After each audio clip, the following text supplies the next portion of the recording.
everybody, I'm Shane Green, and today I want to talk about the employee experience and the customer experience. Now listen, customers right now are competing like crazy for their customers' loyalty. And there's a question and conversation going on in boardrooms and offices all across the world. And that is, where should we spend our customer experience dollars? Where should we spend money that will have the biggest impact on our customers? Do we invest in technology right now? Is it more advertising, marketing? Is it on TV? Is it on social media? All of these questions continually come up. And the thing that I've learned, and the thing that we want to talk about today, is that we believe that an investment in your employee experience is the single most important investment that you can make to help drive customer loyalty. So let's talk about it. Well, let's start with what customer experience is all about. Customer experience is your customer's perception of you as an organization at each step of their journey. Many of those steps are being dictated and defined by their interactions with your employees. So it's important to understand that in a customer's mind, that interaction with the employee is going to be one of the things that truly stands out. Employee experience is very much the same. It's all the touch points that the employee has through their journey for working with you. Now, the thing to keep in mind is that there's a number of different mechanisms, activities, and particularly managers that influence that employee experience. And the outcome of that experience is how your employees collectively feel about what they do and who they do it for. And this is often called culture. Now, there's an old saying that we like to talk about a lot. It's perception is 2 parts heart, it's one part brain. So when you've got perception really be dictating what employee and customer experience is all about, remember this. Whether it's your customers or your employees, their perception of your organization is going to be based more on 2 parts heart, how you made them feel, than the 1 part brain, than what you actually have delivered.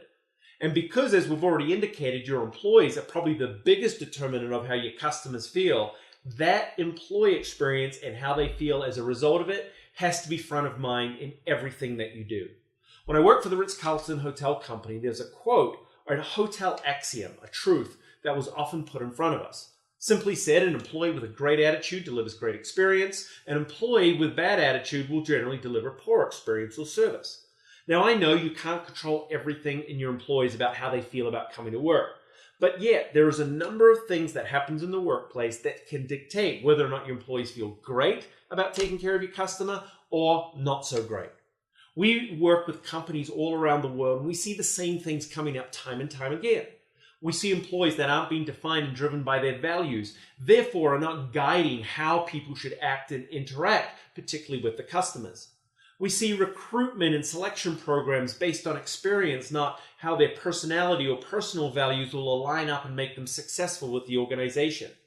We see situations all the time where a lack of orientation and onboarding doesn't set new employees up for success, or recognition and reward systems aren't in place to notify the best people, and accountability is not there for your worst people.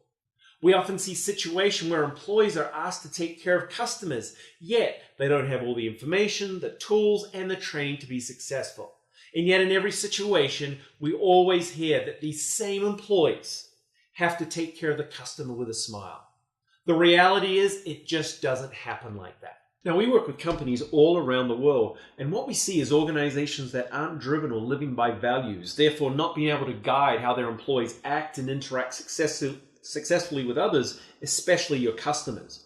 We see selection programs that pay little attention to how the personality or values of an individual line up perfectly with that of the organization. Too often, it's just about experience and the skills they have to do the job. We see companies that fail to orient and onboard their people successfully, welcome them and set them up for success. And we often see that there's a lack of recognition in place for the best people or accountability for the worst people. Employees are asked to deliver great customer service, yet they don't have the right information, the right tools and training to be successful. And yet in all of these situations, the company or the manager is still asking these people to deliver service with a smile. We've got to start getting real. If we're not focused on that employee experience, then how can we expect our employees to truly deliver a great customer experience? As I mentioned before, employee experience is defined by a lot of different activities and mechanisms, but most importantly, it's defined by your managers. That's probably the most important lesson that we want to get across today. Your managers, depending on different research that you read, probably account for about 75% of how an employee feels about what they do and who they do it for. And yet there are plenty of managers out there in the world, yet very few leaders.